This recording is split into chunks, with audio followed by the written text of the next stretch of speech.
Suddenly 2 people from Secret Service came. So I said, do I need a pajama and a toothbrush? Sebastian said, no offensive cyber, do something else. And then there's Dream. When we decided to found Dream, we didn't found it as a cyber company. We founded it as an AI company. Are you the first head of state to start a tech startup afterwards? There's perception and there's reality. Sometimes it's the same, and sometimes the perception has not a lot to do with the reality. You don't expect politicians to say the truth all the time. And you expect politicians to say the truth? Of course. This is why you were in court for 4 years. In my 30-year career, this is the company that is growing the fastest, to 9 digits of booked revenue. What is it that's creating this sucking sound that there's so much demand from the market? Are there any countries you won't sell to? Of course. I am thrilled to welcome everybody to the 50th episode of Invested. Wow. And special for the 50th episode of Invested, we are doing our first episode with 2 guests together, the co-founders of Dream, Shalev Hulio and Sebastian Kurz. Welcome. Thanks for inviting us. Thanks. One of you is a multiple-time entrepreneur and sometimes in the headlines. The other of you was a head of state and also sometimes in the headlines. Together, you've come together to build Dream, a over $100 million run rate cyber company right now. What I'd like to talk about is how you came together first. You want to tell that story? Sebastian, maybe you would... I can start with that. It's an interesting story because it was more or less by accident, to be honest. So I spent most of my life in politics, left politics 3 years ago and started to work like many former politicians as an advisor in the US and then a lot in Abu Dhabi. And after some time, I had the feeling that I should start something on myself again, something more than just advising others.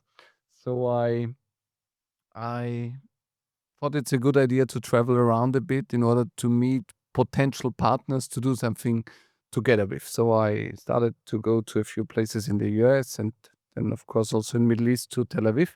A friend of mine told me, who has a huge network in Tel Aviv, he will arrange me 2 amazing days with everybody from the tech scene and all the interesting ventures and the big Israeli companies. So I went to Tel Aviv, arrived at the airport and thought it will be a busy program and 2 exciting days.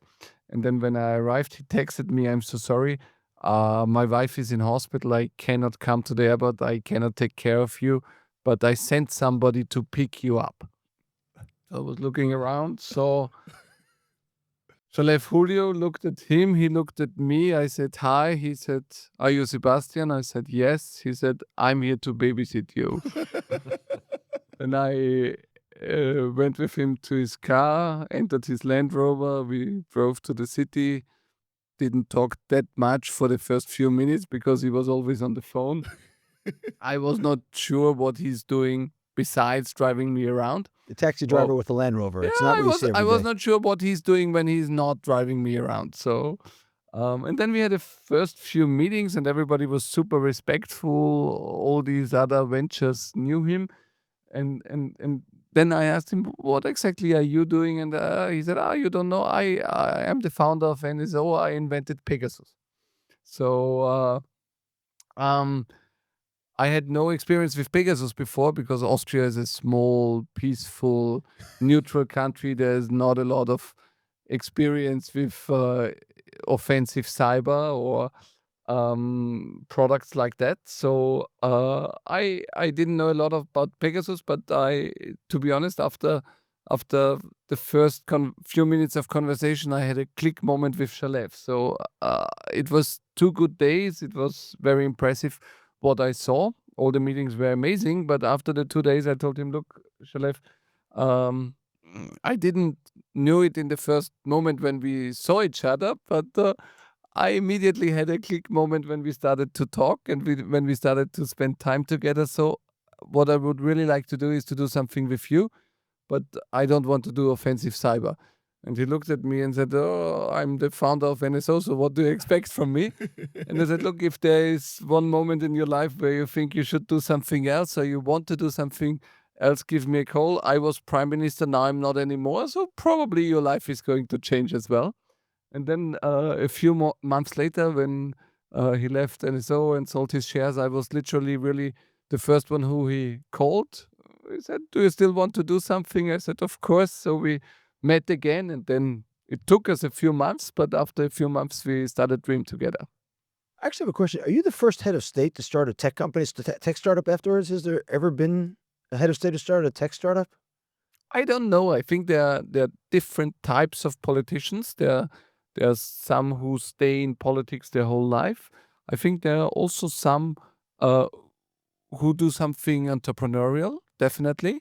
There are a few who have been quite successful in the private sector as well, before politics or after politics. But I don't know if there are many who ended up in tech. But next time when we meet, I will tell you.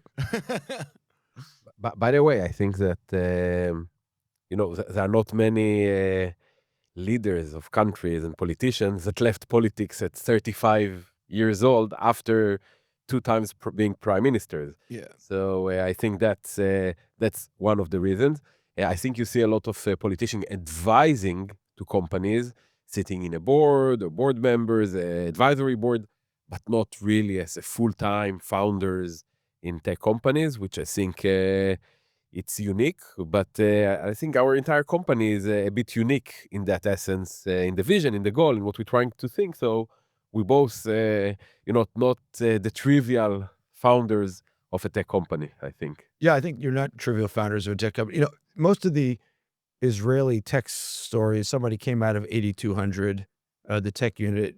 You didn't. Nope.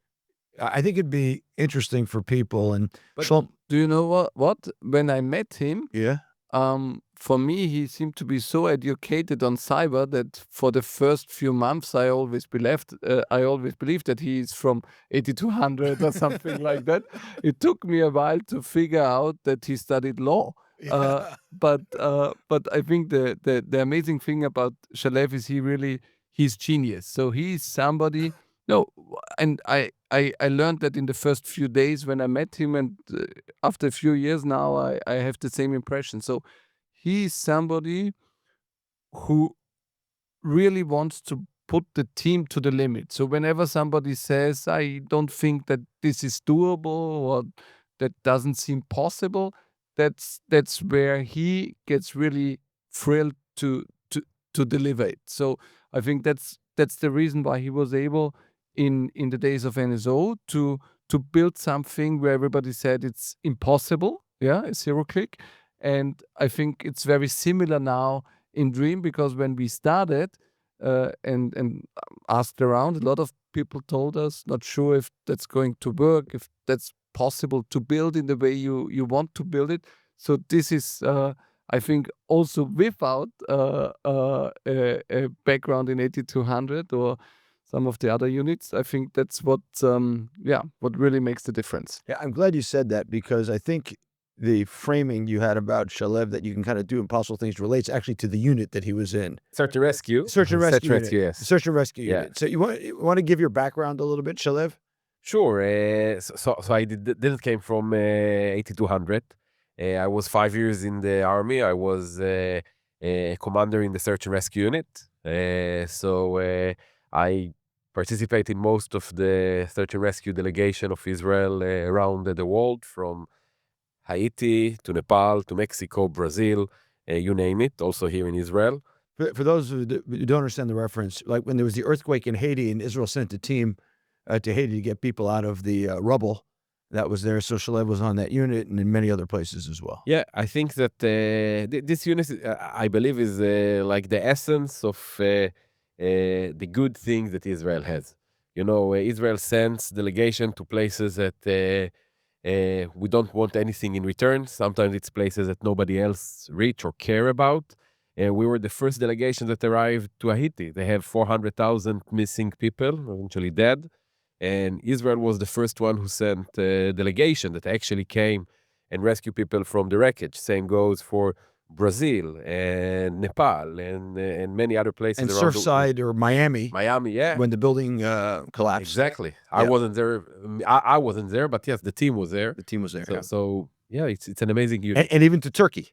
right? Turkey, yes. Yep. When In their- even in times of clashes, like diplomatic clashes between the leaders, when there was humanitarian aid needed, Israel sent delegations over and over and over again. So I think for me, this unit assembles what's great about Israel. And somebody needs help, Israel is always there to help. And I should say, I know Shalev since about 2007, 8, I Yeah. think. What was your first company called? Media Media And. Yeah. A terrible name for a company. It's by the way, Media And, like A-N-D. A&D, yeah. And what did it do? So we wanted to develop a platform that you can basically get information and purchase anything you see in a video content. So if you see a video and you like the shirt, the sunglasses, the watch, you can basically click on everything and get the information and eventually purchase it. It was before Netflix and before Hulu and before it was like when 2006. So it set-top boxes and things like that. Benchmark was one of the investors. No, not in Media And. We didn't invest. Yeah. We did invest in you in the end? Yeah, yeah. It wasn't my deal. Sorry. No, it was Eli. Ellie, yeah, Eli. okay. Yeah. How did it end up? It ended up in 2008 when you had the big economic crisis. Great financial crisis. I didn't even remember that we'd invested. That's Yeah, terrible. yeah, Shame small- on me. Yeah. Small amount, but invested. And then you went from there too? I went to CommuniTake Right. in 2008, right after Media, and CommuniTake was a company that developed the remote desktop for mobile, if you want. So it was the new era of smartphones, Yeah. Symbian and BlackBerry, just a bit before the iOS. The iOS was launched, but not only in the US. Yep. So people basically had an issue with the new smartphones. So you saw a huge increase in people calling to the support center and asking, how can I fix this and that? And I had an idea why like in computer that you can do remote desktop for computer, why you can't do this for mobile devices. And We used to call that Citrix for mobile. Yeah. And we were actually the first one who founded a company like that. We wrote the patent, still hold the patent for that. And we recruited the team, raised money, and the company was very successful at the time. And the business model was just selling it to mobile carriers around the world and just help them with doing better call centers and support service to their customers. And from that, basically, was the foundation of NSO. Explain. So, It's an interesting story, by the way. I agree. I agree. Yeah. So, as you said, I didn't came like from pure signal intelligence or cyber background, you know, in my background. So, I didn't know much about this world. But then, we went and met some mobile carrier in Europe. Talking just to give you the time, it was 2009. And I remember we went to meet with the customer success team and customer support team. And suddenly 2 people from the Secret Service came and said if they can speak with us. And I remember in situations that I don't know what's happening, I'm trying to joke and see what the situation. So I said, do I need a pajama and a toothbrush? And they said, no, it's a good conversation. I said, okay. And we're going into a small room, and for the first time, they start to describe me the work between the law enforcement and the mobile carriers. And they basically explained me that in order to fight crime and in order to fight terror activities, there is law enforcement units within the mobile carriers. And when you receive a warrant from a judge, you can go and collect phone calls and SMSs from suspects. And I said, okay, what do you want from me? And they said that what happened since the emerging of the smartphones, the intelligence agencies, the law enforcement agencies, basically in the dark. Okay, what do you mean in the dark? It means that because we are using applications which are end-to-end encrypted, and back then it wasn't WhatsApp, but it was Skype and other applications, they can no longer collect intelligence that helps them save lives. That's basically what they said. And again, I still don't understand what they want. And I said, okay, but what do you need? And said, we saw the solution that you had with CommuniTake, which you basically go into the device, see a full replica, understand what's happening in the device, fix it remotely. So if we could use this in order to prevent crime, in order to catch the bad guys, that would be amazing. By the way, that's exactly the switch between SIGINT and cyber. In the SIGINT, you basically catch everything from the network, while in cyber, you go into the endpoint itself. And as I said, we need something to go to the endpoint, and without maybe trying to do so, you actually figure out something that can really, really help us. And said, could you do it not just for support centers? Can you do it also for law enforcement agencies? And? Of course, we said yes, because we thought it's easy. And, we went back to the investors and the board of directors, and we told them, listen, we have this new things, it just happened, and they spoke with us. And I was very excited. Omri also was very excited. And I remember that they looked and I said, that's one of the most stupid ideas we ever heard in our life. It will never work. It will never succeed. We don't understand anything in this world. We have a great company. We have a great business model. Why should we actually change something or add something for something that actually works? And we actually gave up on this. And then this episode of people asking us about this came back almost in every meeting that we had with mobile carriers around the world. And, you talked about search and rescue. So Haiti was in January 2010. Haiti basically changed my life, in an essence. I don't think somebody can really talk about lack of governability or people that are, have nobody to approach with, or people that living in fear until he was in Haiti after the earthquake. What happened in Haiti is that the entire government building was collapsed on the government, right? So when we arrived to Haiti, it was like chaos, completely chaos. People doing whatever they want, and there is no government, and there is no police, and there is no army. It was like coming to the Wild West. And I remember that we arrived, it was shocking for us. And normally when you arrive to a country that have a disaster, you have somebody that leads you, that guides you, that tells you where he needs help, that gives you some envelope that will help you. We arrived and we had nobody that helping us there. So we had to understand ourselves what to do. And it was the beginning of social media and Twitter and Facebook. And suddenly we saw ourselves opening social media and looking in the social media if somebody needs help. And this is actually how we rescue people in the beginning. Like we knew in advance where we had or by rumors, but the first time that we used technology to save lives. And for me, it was like something that basically changed my perspective on a lot of things. And I said, after Haiti, I came back and I decided that I'm leaving CommuniTake and I want to start what now called NSO, but it's really happened that the eureka moment came in Haiti. Meaning you didn't want to service customer service people. You wanted to serve people and save their lives. Yes, I think that I wanted to do something which is more meaningful than just helping mobile carriers get better support for the customers. I thought that if you have something that can save lives, that if you have something that can change, help the national security of a country, if you have something that can be really meaningful, okay, like technology and values and meaning, that's something I would like to do. And for me, NSO was exactly that.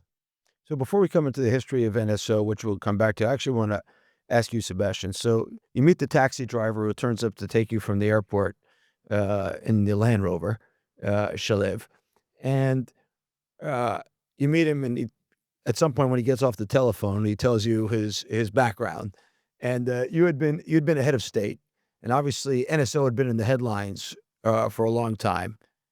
What did you think about this guy and about NSO from your perch, right? You've been a head of state. Now you're going on to the next leg of your career, and you meet this guy who'd been in the, negative headlines, let's just say, at that point in time. I think there's one thing I learned very quickly in politics. There's perception and there's reality. Sometimes it's the same, yeah. Sometimes it's similar, and sometimes the perception has not a lot to do with the reality. And I think the perception, as you said, Michael, about NSO is a very negative one, and it was always driven by people fighting NSO.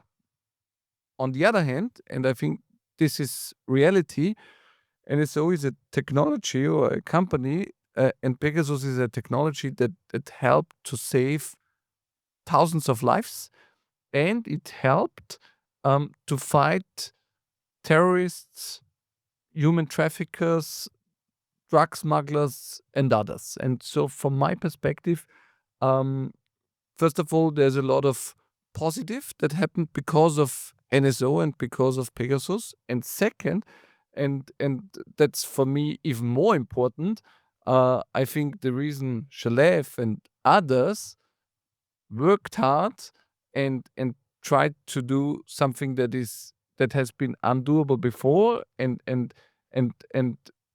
built an amazing technology is because they wanted to do something good. And I think that's what matters. So for me, it was easy to deal with the perception, because after talking to him for a few hours, as I said before, for me it was immediately clear that if I do something in technology, I would like to do it with him. How do you figure out if the perception matches the reality or they're totally disconnected? What do you do to figure that out?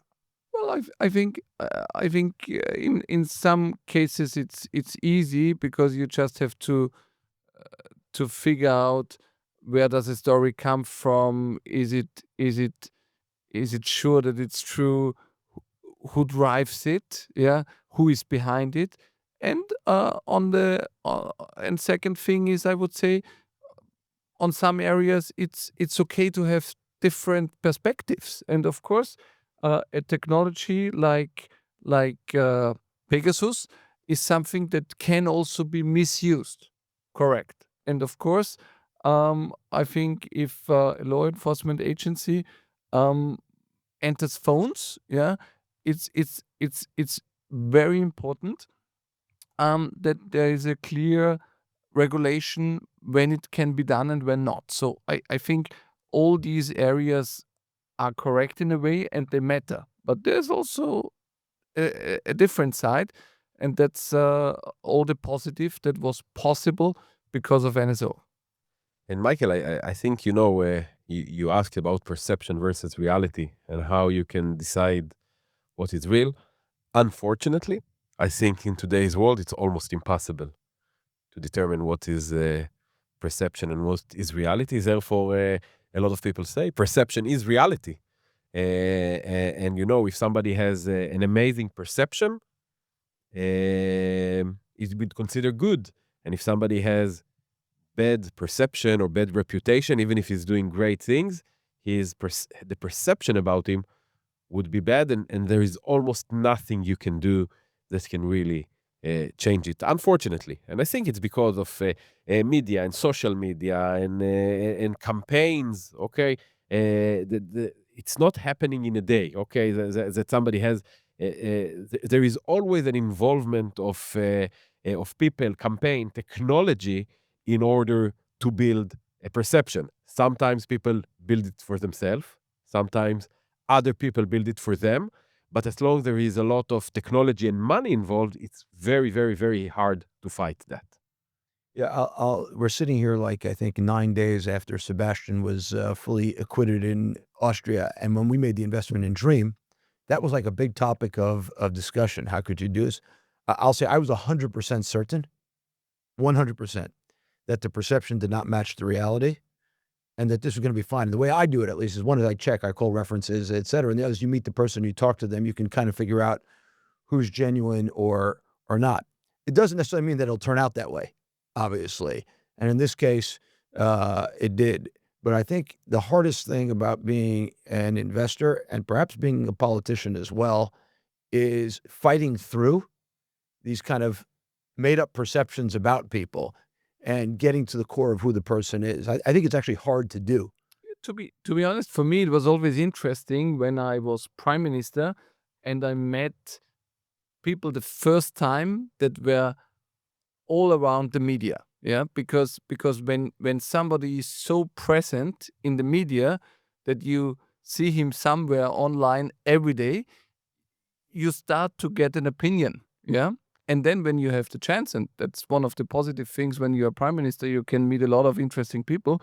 When you get the chance to meet such people the first time, um, as I said before, sometimes it's very similar to the public perception, but I sometimes met people where I had the feeling crazy that their image is so positive, yeah.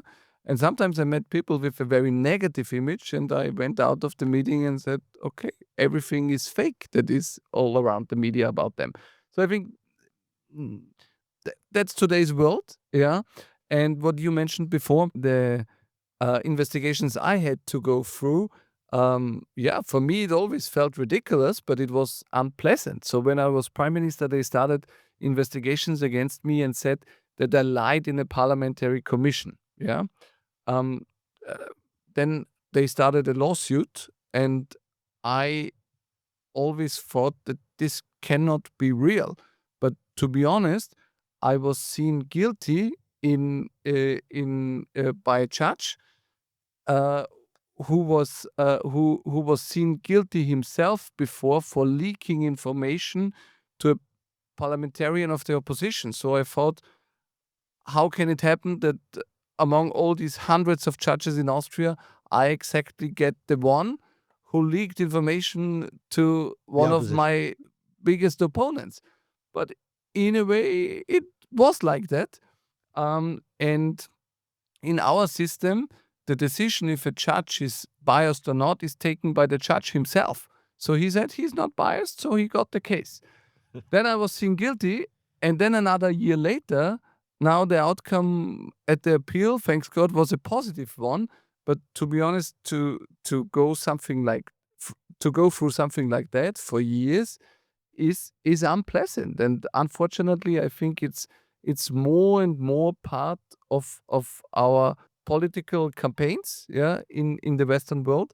And unfortunately, in more and more countries in the Western world, I think this becomes one element of politics that that you have more and more court cases and more investigations on areas where I would say it would be better just to have a political fight and not a fight in the court. Just imagine, okay? Criminal court for 4 years, just if you say or didn't say the truth, okay? And forget what I'm thinking about politicians and expecting them to tell the truth. It's not something that I'm not talking about Sebastian. Like I'm talking, okay, no, don't get me wrong. Present company excluded. No, I'm not talking about Sebastian, but generally speaking, you don't expect politicians to say the truth all the time, right? And I'm not. No, you expect politicians to say the truth? Of course. Okay, this is why you were in court for 4 years. So I said that, Except Sebastian, I got it. Yeah, no. go ahead. But I totally agree with Sebastian. I think that, and we see it all over. Okay, you see when that court and criminal charges are becoming a tool in political campaigns. Okay, and you see it all over the world when somebody has too much power. You see the opposition using sometimes criminal charges against him as part of the political game. And I agree with Sebastian, which I think is just wrong.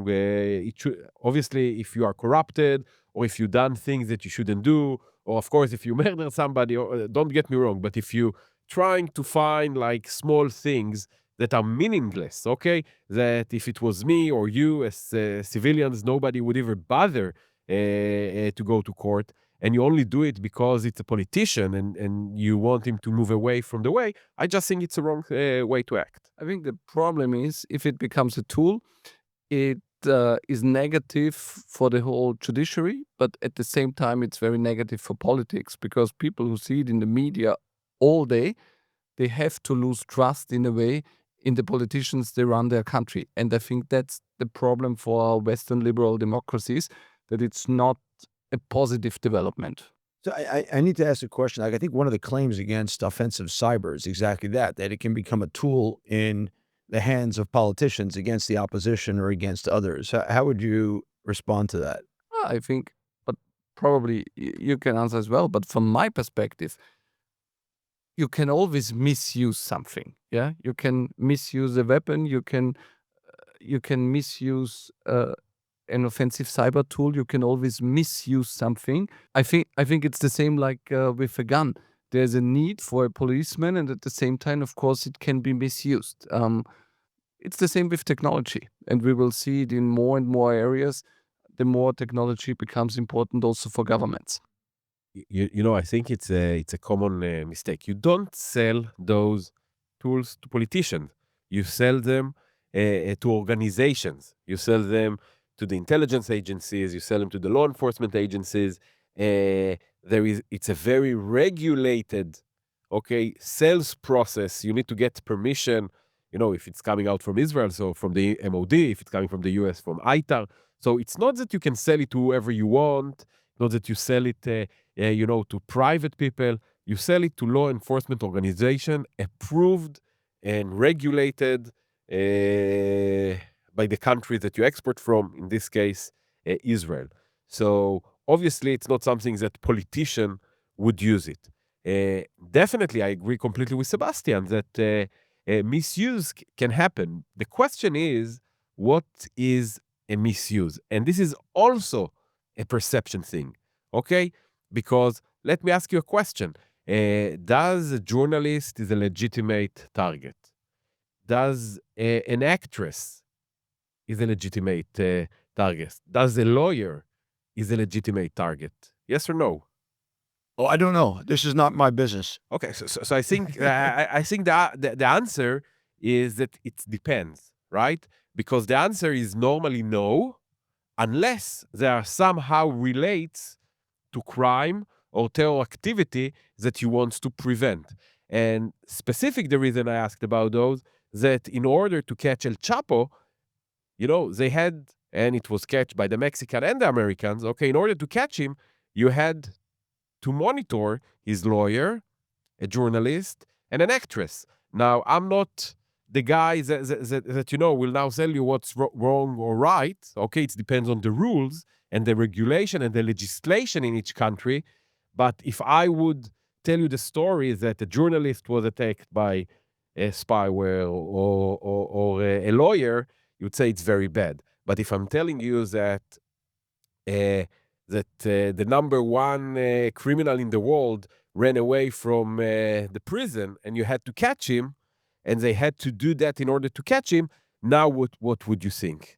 So I think that it's also a matter of perception when you're talking about misuse, that you don't or never actually have the full picture. So in order to understand the full picture, you need to understand what's the context, how they use it, did they get all the permits to use it, is there a rule of law in the country? All those kind of questions that you need to ask yourself. And I'm not talking about Pegasus, I'm generally talking about intelligence, cyber intelligence tools. It's a very complex issue.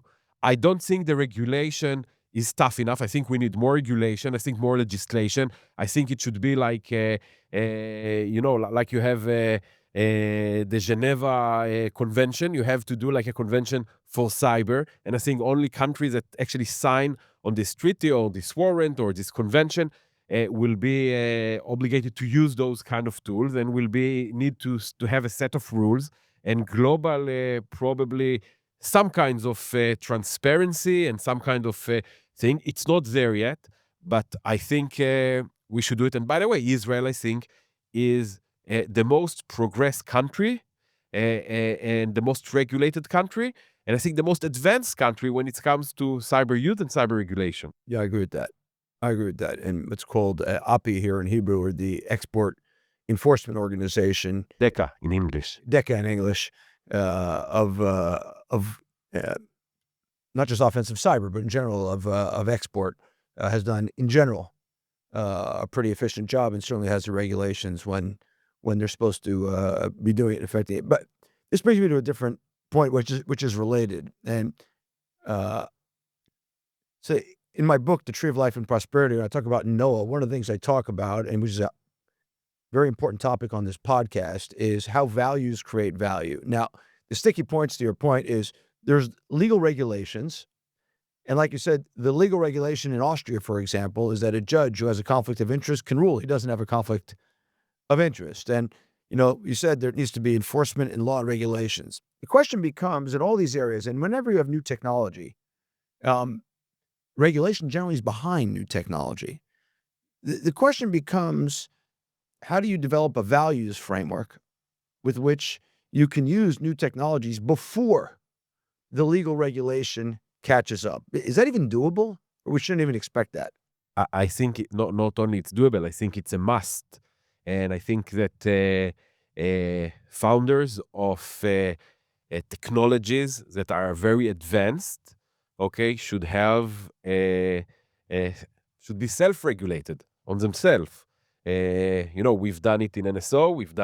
We are doing it in Dream, and I think everyone that have a technology that, even if it's not supposed to be regulated, okay, I don't think AI should be regulated, okay? I think certain elements in AI should be regulated, but generally speaking, I think AI shouldn't be regulated. But take AI, I think companies that that can think of misuse in their tools needs to map it, understand it, and build mechanisms to make sure that it won't happen. And those mechanisms can be technological mechanism, can be a marketing mechanism, and should be other kind of mechanisms that you put in place, because the technology will always be much, much faster than the regulation.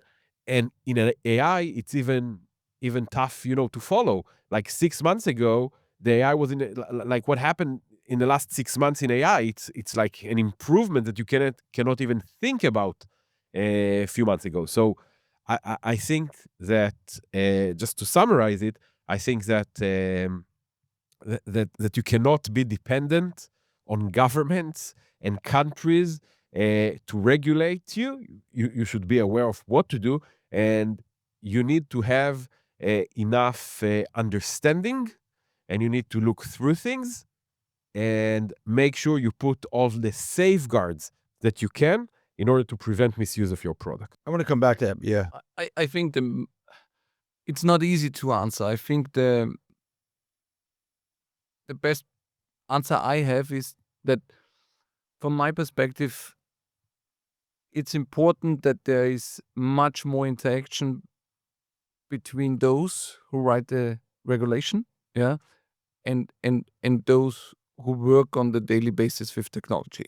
Because from my perspective, as Shalev mentioned, AI is changing the world so quickly, for example, that it's extremely difficult as a regulator to create something that really makes sense and is not over-regulating and is also in a way working. Yeah. So from my perspective, I think unfortunately the bureaucrats working on regulation are often far away from entrepreneurs or tech people inventing something, and the regulation is mainly driven by NGOs and their campaigns. So from my perspective, the only thing that can help is to have a lot of interaction between the companies and the bureaucrats who do the regulation, because that's the only way that you end up with something that makes sense in the end. I want to challenge that for a second, because I mean, I agree with you, but I've been doing this for 30 years. Not once in 30 years have I seen that engagement really happening. Yeah. Maybe right now in the Trump administration. Yeah, but that's happening, for example. It's starting to happen. Yeah. I So agree. for But if you look at Europe, for example. But if you compare, for example, that's a good point.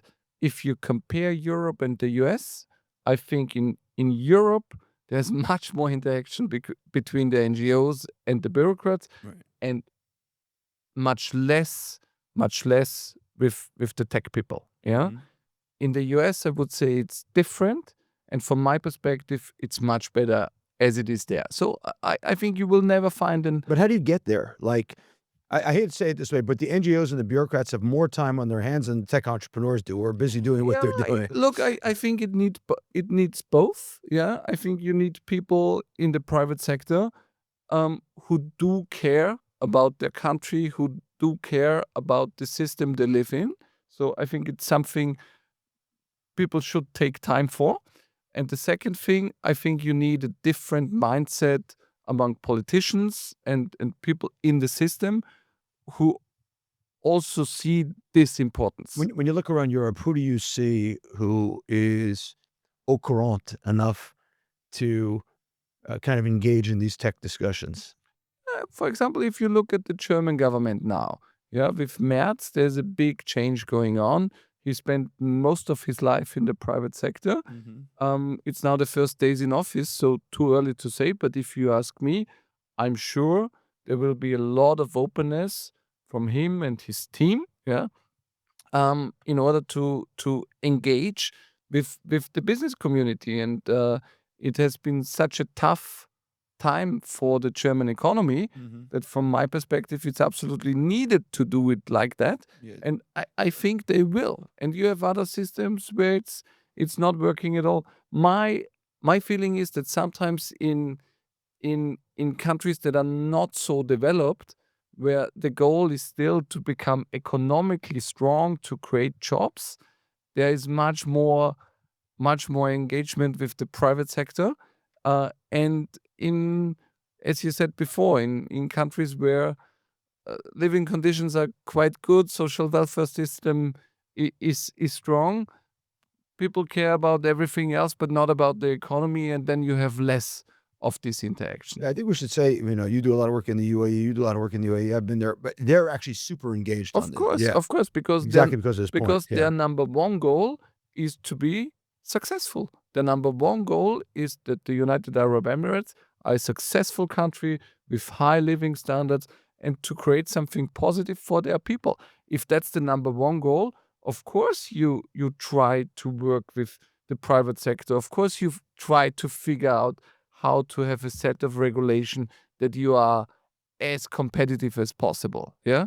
If you don't care about creating jobs and your economy, it's not a problem. If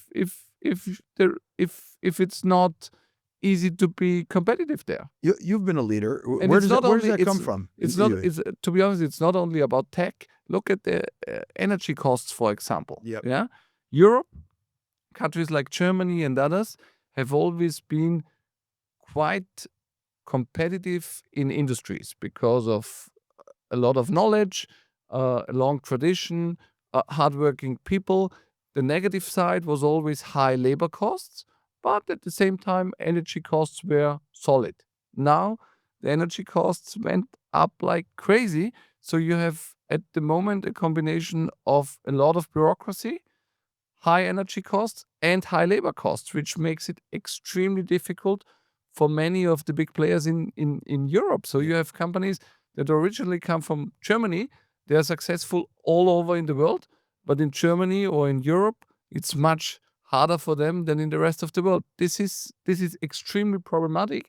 And I think, yes, if times get worse and if the economy goes down, I think people start to question that. There's more pressure on politicians to win. Sometimes, like in Germany, people like Merz and the center-right can win elections and can change things again.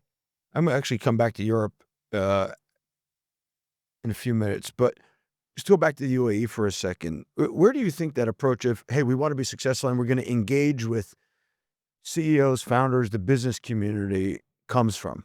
There? Yeah. Because they want to build something unique. It's a vision. The vision is to build one of the best places to live in the world.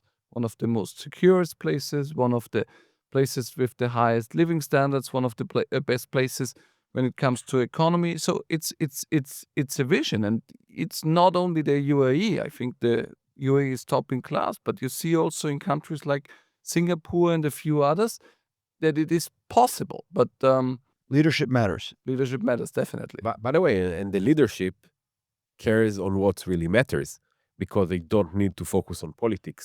Explain. You don't need to re-elect every 4 years, right? And you know that if you are there for 10, 15, 20 years. So a lot of times politician wants to have, in countries that you have elections, in democracies, okay, they're only looking for the short times, Yeah. all right? And Eugene Kendall once said that the main KPI of a politician is to get reelected. exactly. So think about it that they only doing things and project that they will be able to benefit and will be able to show off in the next elections. So if you want to have now a project of 10 years, 15 years in a country that you have a lot of money like UAE and you have a ruler that's going to be there for 30 years, 15 years, it's a great time. You know, he can say, this is what I've built in the last 15 years. But here I have to disagree a bit because it also has to work in the Western liberal democracies, because I think the I problem. agree it has to work, right? I'm just saying that Yeah, sometimes the reason that it doesn't work is that politicians like trying to gain a quick wins instead of looking on strategy. And a lot of their times and efforts is for the political things and not just in what's good for the country. And this is why you see the change. You're asking specifically about UAE. You know, it's the perfect environment to be a successful country. It's a small country, so they don't have a lot of people. They have tons of money. The GDP is big. They have Cheap energy because they control the oil and gas. and really good leadership. Good leadership. And I think number one, which we didn't talk about it, which I think is it's actually the number one reason that I succeed, is free education for anyone everywhere in the world. Like you can go to Ivy League, you can go to any university that you want in the world, and the government would pay for that. And you know, here I'm not sure you want to pay for an Ivy League education anymore, but we'll have that conversation at a of different course. time. No, but people are very, very educated over there. And actually, there is no difference between the Emirates, right? Doesn't matter where you live, you get a very good education. Even here in Israel, okay? I'm not sure that if you go to the far suburbs in the south, the kids over there get the same computing education and AI education like people in Herzliya. I feel like Sebastian wants to say something else. Go Yeah, ahead. I think on the UAE, from my perspective, it's the vision and the leadership, because other countries have cheap energy as well, Yep. and I do too. don't manage to do something meaningful with it. And coming back on, I agree. I think vision, leadership, and education. and- That's exactly what I said. Yeah. Just wanted to He disagree wants to on talk. something with I you. disagree. But good to coming, disagree. but coming, but coming, disagree on something. but coming back to the Western world or to Europe, I think sometimes it's a problem. It's not only about elections every 4 or 5 years and you have to get re-elected. I think sometimes it's a problem that the political debates are about bullshit. Yeah, that I think if you live in a country where the living standards are good, where there's a huge social welfare system, where everybody can be more or less happy to live there, yeah, I think you sometimes start to discuss unnecessary things and lose the focus on what is important. And I think that's the main question in Europe. There are debates about LGBTQ and how to lecture the rest of the world. And sometimes I think people have the feeling they are the center of the world. Yeah. The only problem is nobody around the world sees it like this anymore. Yeah. So from my perspective, that it would change a lot if there's more focus on the key things, like how to strengthen the economy, how to create jobs, how to stay successful. Then you can also be very successful from my perspective in countries with our system as well. I feel like I need to ask one last question on this topic, and then I really want to move on to Dream. So when I look at Europe, I've said this publicly, I'm pretty bearish, right? Demography is in decline. People aren't having babies. Immigration is a big problem. The welfare state in many countries in Europe is not solvent. And it's hard to see how... Are you bullish or bearish on Europe? And how do you think Europe gets out of the, let's call it the growth methods and also because there isn't a whole lot of technology innovation coming out of Europe or growth companies. Look at the S&P 500 just as an example. Those are many U.S. technology companies created in the last 7 years. The AI revolution, with one exception, is being led out of the U.S. Like, Well, where's your view in I here? would say on tech, the answer is easy. The US is far ahead. Yeah. In general, I think Europe has big problems at the moment, but some of them would be easy to fix. Yeah. You mentioned, for example, migration. Migration is not a problem. If you look at the Emirates, 9 out of 10 people there are people who come from somewhere else in the world, not Emiratis. But if you steal something or if you become a criminal, you are sent home immediately. Yeah. If you want to enter, you have to be somebody who wants to contribute. You have to be somebody who wants to work. So I think for Europe, migration has to change. Yeah, we have to become more open for people who want to contribute, and we have to immediately stop that people can just come as refugees, enter the social welfare system, and get paid by those who have been working their whole life. So I think there are many areas like migration where it's easy to fix. Also, the social welfare system. It's good to have a strong social welfare system, but it only works if you have more people who pay and who work and who contribute than you have people who take something out. So I think I think it's a problematic situation, and the US is far ahead on technology. But I think if there are enough leaders in the European Union who really want to change things in the right direction, I think it's doable and it's solvable again. What about demography? Like, people aren't having babies. Like, how do you solve that problem? It's hard to expand the pyramid when people aren't having babies.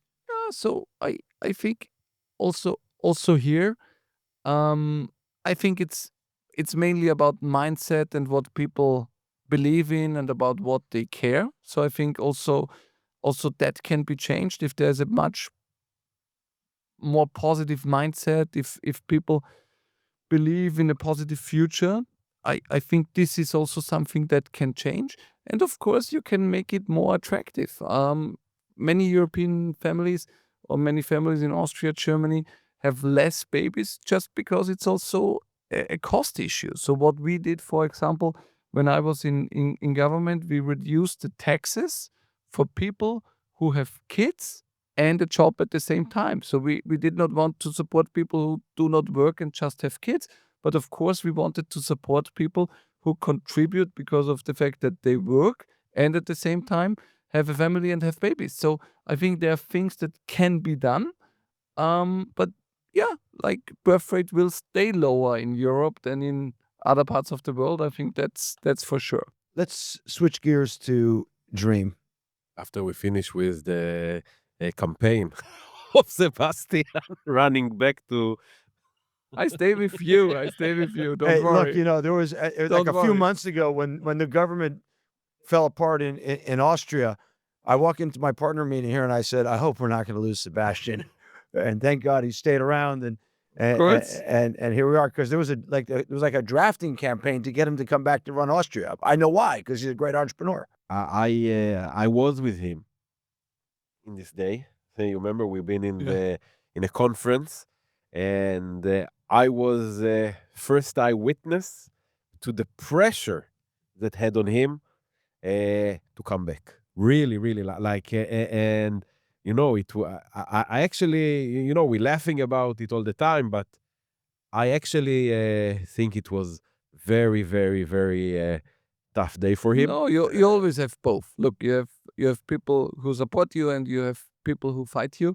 And of course, if you spend like me 10 years in politics, it's something that I always enjoyed, and it's something special, and it's also great if you have the chance to contribute in your own country and do something positive for your people. But at the same time, and this is also why I took the decision like I took it. I really enjoy what I'm doing now.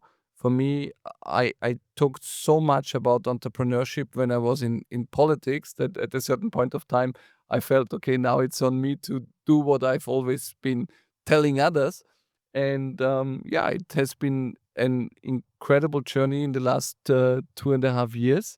I'm extremely thankful to work with Shalev and Gil and who is our third founder and the whole team. And to be honest, I really enjoy what we are doing, and this is the reason why I decided, to. And I have to say, before we continue, I have to say something. He hates that I'm saying it, but I really believe in that. I had I worked with many founders. I had partners and co-founders along the way. I never met somebody which is not just a great partner. I think the best partner I ever had, but also somebody which has so much character of entrepreneur like Sebastian. And I always told him that, if he was tunnel his influence and operation and then today, and he wouldn't go to politics, and he would tunnel it to the technology sector, I'm telling you, he was one of the top 5 best entrepreneurs in the world. I promise you that. We're doing it right now. But too late for him. Why too late? He's so young still. He's still having babies. No, but he could already been there. Instead of that, he was the Prime Minister of Austria instead of going to... no, I'm kidding. But really, like if he would start, like most of Israelis entrepreneurs, starting at the age of 22, 23, 24, instead of going to politics, I'm telling you, he was one of the best entrepreneurs in the He world. might not have partnered with you, though, so, Nobody's perfect. And, All right, tell us about Dream. Who wants to tell everyone what Dream is? okay. Sebastian said, no offensive cyber, do something else. And then there's Dream. Yeah. By the way, I didn't want to do offensive cyber also. Like I get it. I didn't either. That's why I didn't invest in NSO. No. I left NSO. We thought what we want to do. It was very clear to us that we want to do something that is more on the government side. It was very clear for us that we want to do something on the cyber side. We didn't know exactly what we want to do. People called it ideation. We didn't really call it that. We just decided that we're doing something together and we figured out what we want to do. And we started to talk to people, mainly decision makers. And we figure out relatively very, very quickly that out of 3,500 cybersecurity companies around the world that are backed by venture capital, there is not one single company that build product for governments. That was the first idea or the first thing that we had, that governments are the most threatening entities that are out there. The most sensitive information in the cyber field sits in government entities, and government use solutions that initially was built for enterprise. And enterprise, by decision, cares more about compliance than they care about security. And I think that's the big difference. Government cares about security, enterprise cares about compliance.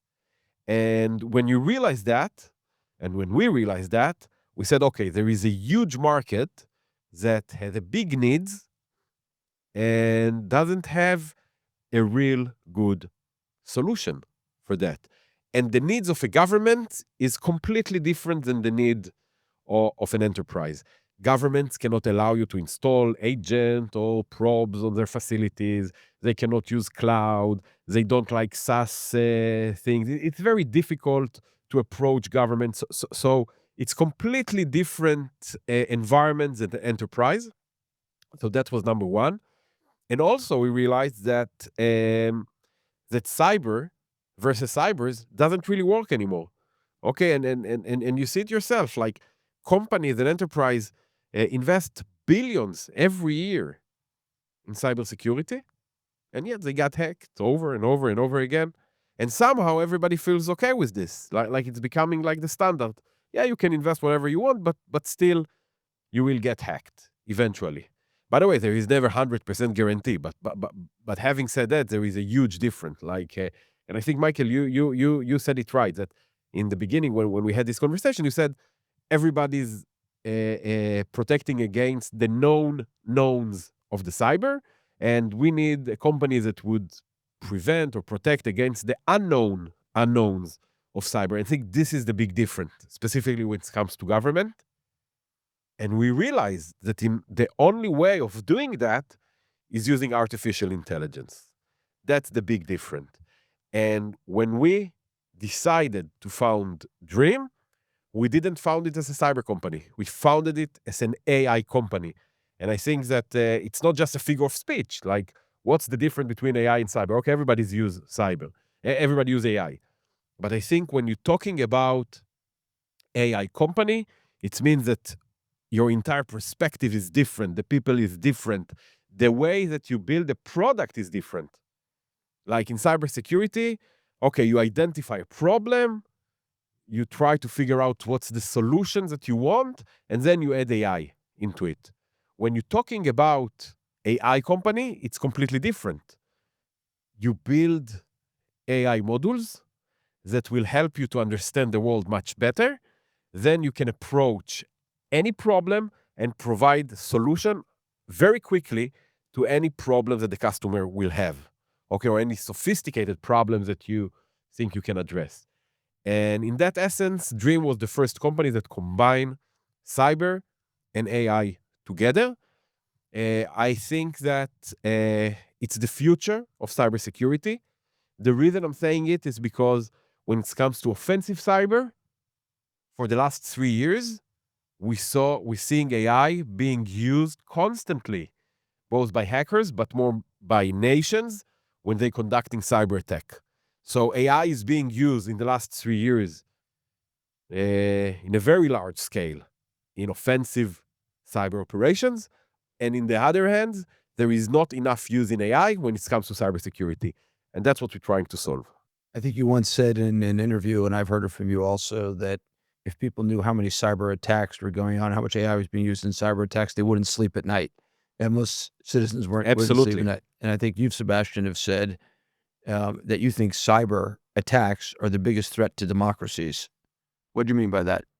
Well, I think the chaos you can create, yeah, is enormous. And if you look at most of the countries in the world, I think the threat of a real war is very limited. Yeah, if you live in a European capital, I think the threat for you as an individual of your country entering a real war, I think this is a very limited risk. But the risk that your country is attacked from private players or from state-sponsored actors, I think that is something really real, and that is something happening every day. And we saw, for example, in several countries what it means if just small attacks happens, like on the land registry or something like that. If some entities in government do not work, it can create a lot of trouble. And so I think we will have more and more cyber wars going on between state-sponsored actors or countries itself targeting countries in the West. It's not a secret, I think, right, that different infrastructures in countries, energy infrastructures and other things, have been targeted by states and cyber criminals in the past, held up for both ransom and other things. And imagine something not so relevant, like or on a daily basis, like a land registry. If it's hacked, that can create chaos in a country. But if somebody targets the energy supply or the water facilities, or tries to poison it through a cyber attack, these are things that can change everything within a day. So from my perspective, it is already a huge issue for big corporates, but it will become more and more an issue for countries, especially in the Western world, from my perspective. Also think about it that countries today, let's do the other way around. You know, if you are in the capital of European country and you have missiles shots at you or tanks going into your capital, this is act of war, right? By all means. and the country will react like in all the tools that they have. Somehow, when it comes to cyber, you can create much more damage, okay? You can make hospitals shutdowns, you can make the electricity company goes dark. And yet it's not, and and the government knows it's coming from a state actor, and yet it's not yet considered an act of war. So nation state actors, the bad actors of the world, understand it. So for them, it's much more powerful to do cyber attack than to launch missiles, because missiles are going to have a reaction, a conventional reaction that they cannot deal with. On the other hand, when they're doing cyber attacks, it's like a soft weapons for them. They will not get a reaction. It's very hard to have full deniability to what happened. So that's why you see more and more and more and more cyber attacks coming from nation. And talking about that, I think, we spoke about the defense budget of NATO countries. So it's increased last year from 2% to 3.5% of their GDP across the board. As a goal. It's a goal, yeah. And cybersecurity was never part of that budget. NATO countries are now increasing defense spending from 2% to 3.5%. Does that at all influence the conversation we're having about cyber defense in any way? Of course, it influences it a lot, because the main reason for the increase of the spending for sure is the war in Ukraine. Yeah, that's the reason why the view on the need of spending for defense has completely changed in Europe and beyond. But I think there is also a deep understanding now that there is a lack of investment in cybersecurity when it comes to defense. So from my perspective, you will see in the next few years that not only the traditional defense spending is going up, but more and more, a bigger and bigger portion of it will be on cyber defense. We talked earlier in the conversation about perception and reality, and I know these conversations in NATO probably take years, but I can't escape the feeling that what happened in Spain with the electricity going out and the telecom outage, et cetera, which nobody wants to talk about. It was cyber, it wasn't cyber. I can't escape the feeling thinking that maybe that contributes. Yeah, and even if it hasn't happened because of a cyber attack, yeah, I think what everybody realizes is what damage a cyber attack can create. Yeah. And that's why I think the mindset is changing, because if you have an incident like this and you for the first time see what can happen, yeah, it becomes more real. In my 30-year career, this is the company that is growing the fastest. I mean, to 9 digits of booked revenue, very fast out of the gate. I hope I can say that publicly. Yeah. Incredibly fast. What is, you're going around and talking to customers, both of you. What is it that's creating this sucking sound that there's so much demand from the market?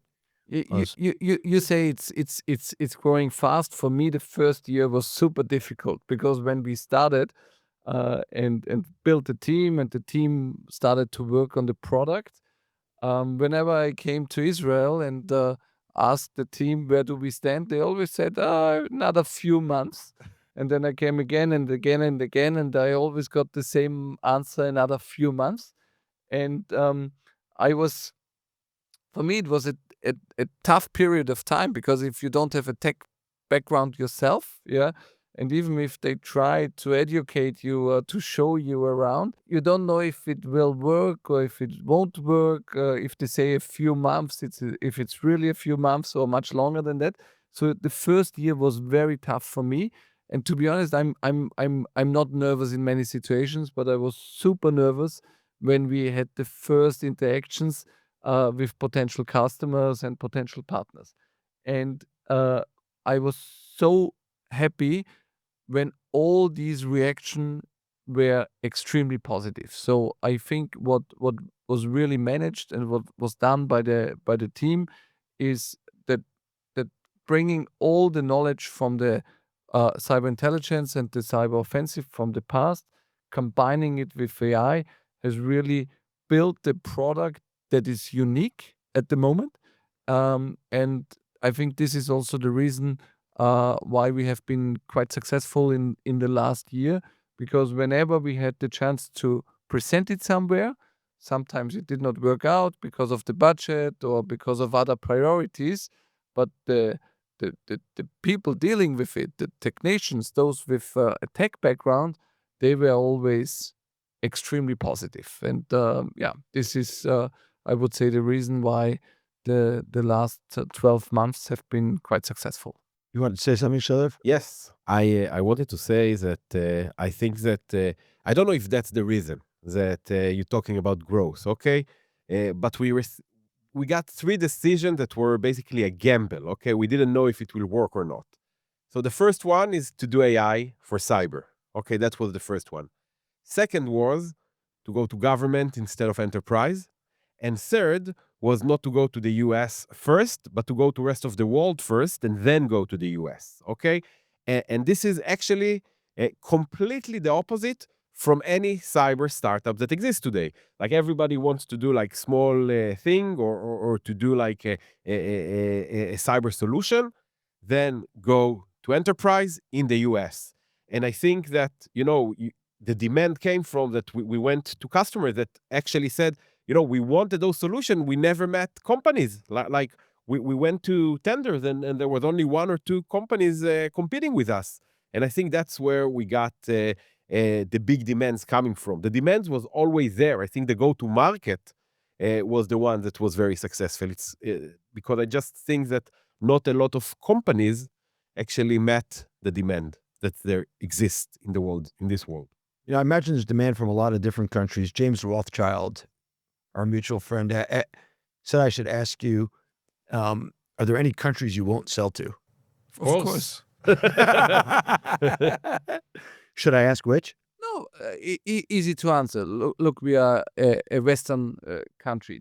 Shalev and many of the team are from Israel. I'm from Europe. So for us, it's clear that we sell to the West and allies of the West. So we are focusing at the moment on Europe, Middle East, and Southeast Asia. And as Shalev said, we will enter the US and also South America soon. But of course, when it comes to cyber, China, Iran, other countries are on a different side. Let's put it that way. And so for us, it's pretty clear where we are going to sell and where not. Are we currently like in a modern day arms race? For sure. In the digital, for sure. Of course, I think the war in Ukraine has changed a lot. The whole landscape is a different one now. So I think that peace was something that everybody, at least in Europe, took as a given before.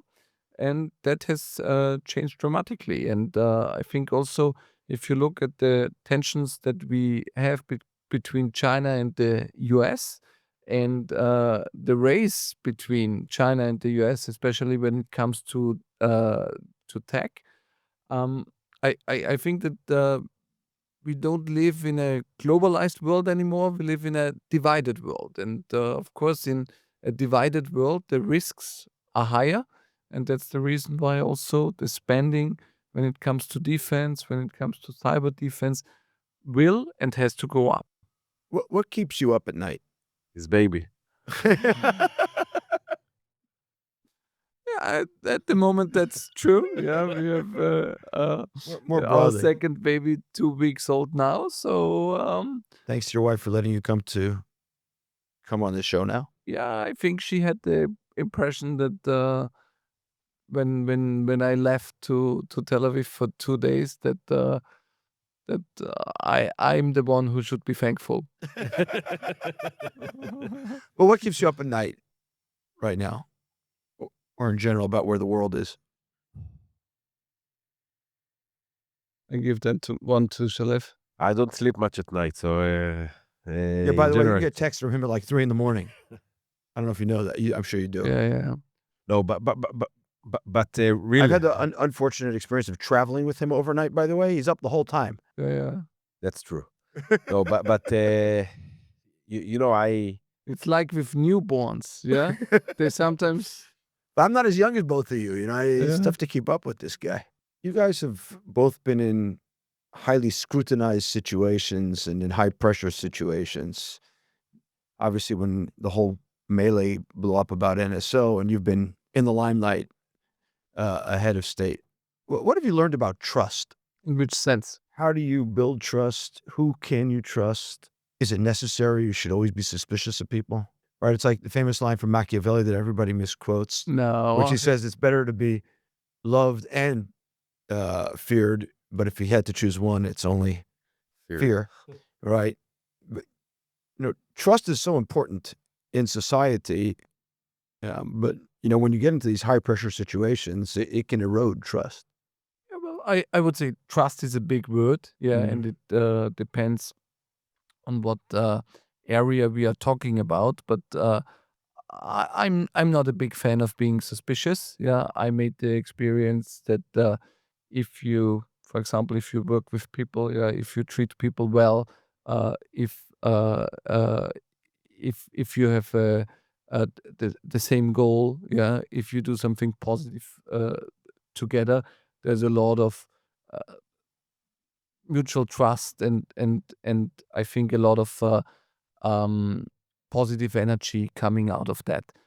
And I think if you are in a leadership position like as prime minister, of course, in difficult situations, you also need trust of the people that your decision is the right one, even if you can only find out at the later stage if it was right or wrong. Yeah.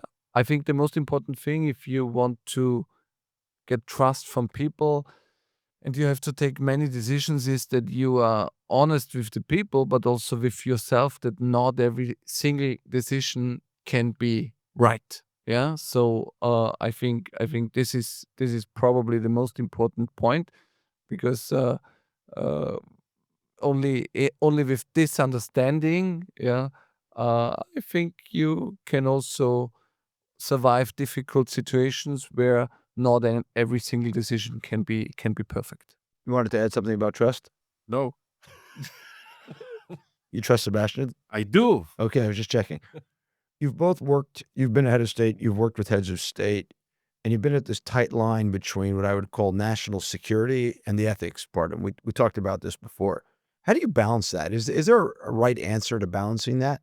Well, I think on what we are doing now, it's very easy. Yeah, now it's easy. I agree. It's Yeah. cybersecurity. I'm asking the general question, not about Dream, because Dream is easy because we're just protecting. We're protecting Yeah. countries and their critical infrastructure. So I think that's something that is only positive. Yeah. I think that there is no ethic question Yeah, at I agree. all. Yeah. I agree with that. And of course, in other areas, it's probably more complicated, but that's not our business. We signed the investment deal on 30 days after October 7th on the Gaza border. It was on the masthead, I guess, of the of the Wall Street Journal. Why was that important?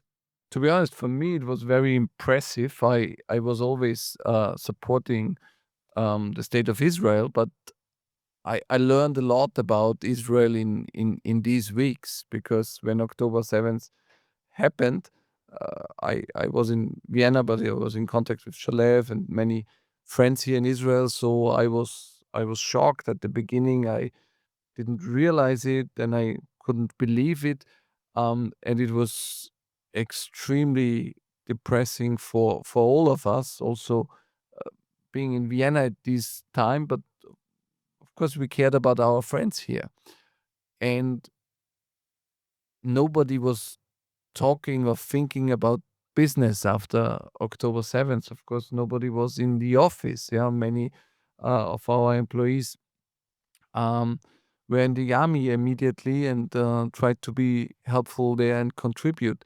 And after a week or something, I myself thought the first time about dream again and had a call with Shalev, and my feeling was will be super tough, and was not sure, will we be able to keep the company, or do we have to shut it down, or will people come back to the office at a certain day? And as you said, we were in the middle of a potential investment round, so we were in discussions with you and others before October 7th, and then also after October 7th, we didn't discuss anymore. So my feeling was it will be very difficult for the company, and for sure the round is not going to happen. Nobody will invest in a company in Israel at this moment, and of course nobody will have the time to think about it. And after a few weeks, I saw how resilient people are here. Yeah, because of course there was a war. Of course there was a totally different situation. There were so many people who were suffering because they lost kids or relatives, or had their children in the army. But at the same time, in a way, people tried to come back to the office. Those who were in the army called us and said, "Okay, we can help on the weekend, or when we have a few hours free time, we will come to the office." You and other investors called us and said, "Of course, there are more important things than where we invest, but we want to get it done." And then 30 days after October 7th, when the investment was done, I, to be honest, couldn't really believe it. But as I said before, I learned a lot about the resilience of the people here, and it impressed me a lot. You get your own podcast. I actually think I normally ask a closing question, but I actually think that's a perfect place to wrap. But I know Shalev wants to say the last word. So Of what do you? course, as always, as always, as always. No. I'm thankful that we also had some time to talk, Michael. You should be part of in one of the management meetings. It's How much I talked? Who talk more, me or him? Yeah. Okay, let's make a bet on that, Sebastian. Yeah, but easy. no, but no, but probably I will end up with more time because we have to cut out so many things you said. that's true. And this is, I'm holding myself not to comments, but No, they say there's politically incorrect, and then there's Shalev. no, but I do want to say something, because for me it was very emotional moment, and I was on reserve for 125 days in a row from October 7th. It's true that Sebastian was calling me and saying, you need to come back, you need to come back. And I told him, listen, Sebastian, it's like, it's a special situation. It was. And, I'm sure that a lot of people felt it. A lot of people are still feeling it. People are doing reserve duty 300 days, 500 days. So the balance between your business, your home, the army, it's, specifically after October 7th, it was like a mix of emotions and a mix of things of what you really need to do. And, from one hand, I had no doubt that they called me around 4 p.m. at the same day, and I went to the army. And it was no doubt for me that I'm going, and this is the number one priority, and it was important, everybody felt it. On the other hand, we found a dream 10 months before. We were doing a finance round. I remember I received a call from you, Michael, and I think it was also Dovi then, but it was all mainly you and Dovi that called me and said, because of the war and because of what happened, you shouldn't bother with that.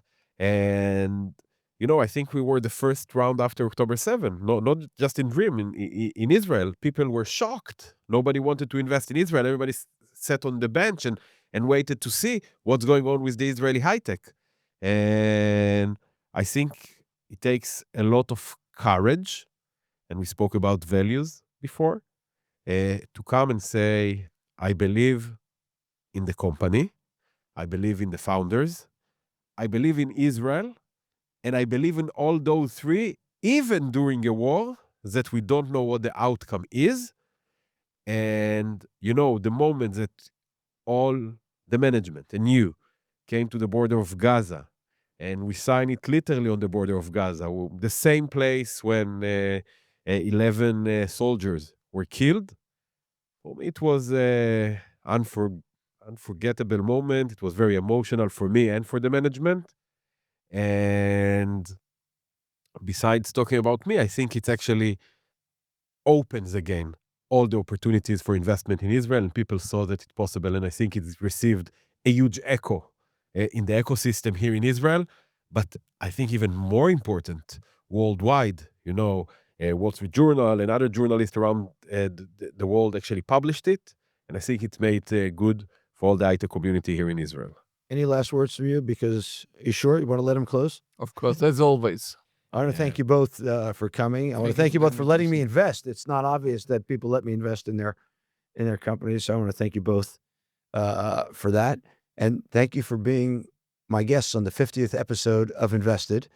And to anyone listening, please rate us 5 stars on all your various podcast applications. Subscribe to the YouTube channel and pay attention to Sebastian and Shalev. This company is going far, and these are 2 leaders, not just in this company, but in the world today as well. Thank you. And Sebastian, thank you for letting me answer a few questions.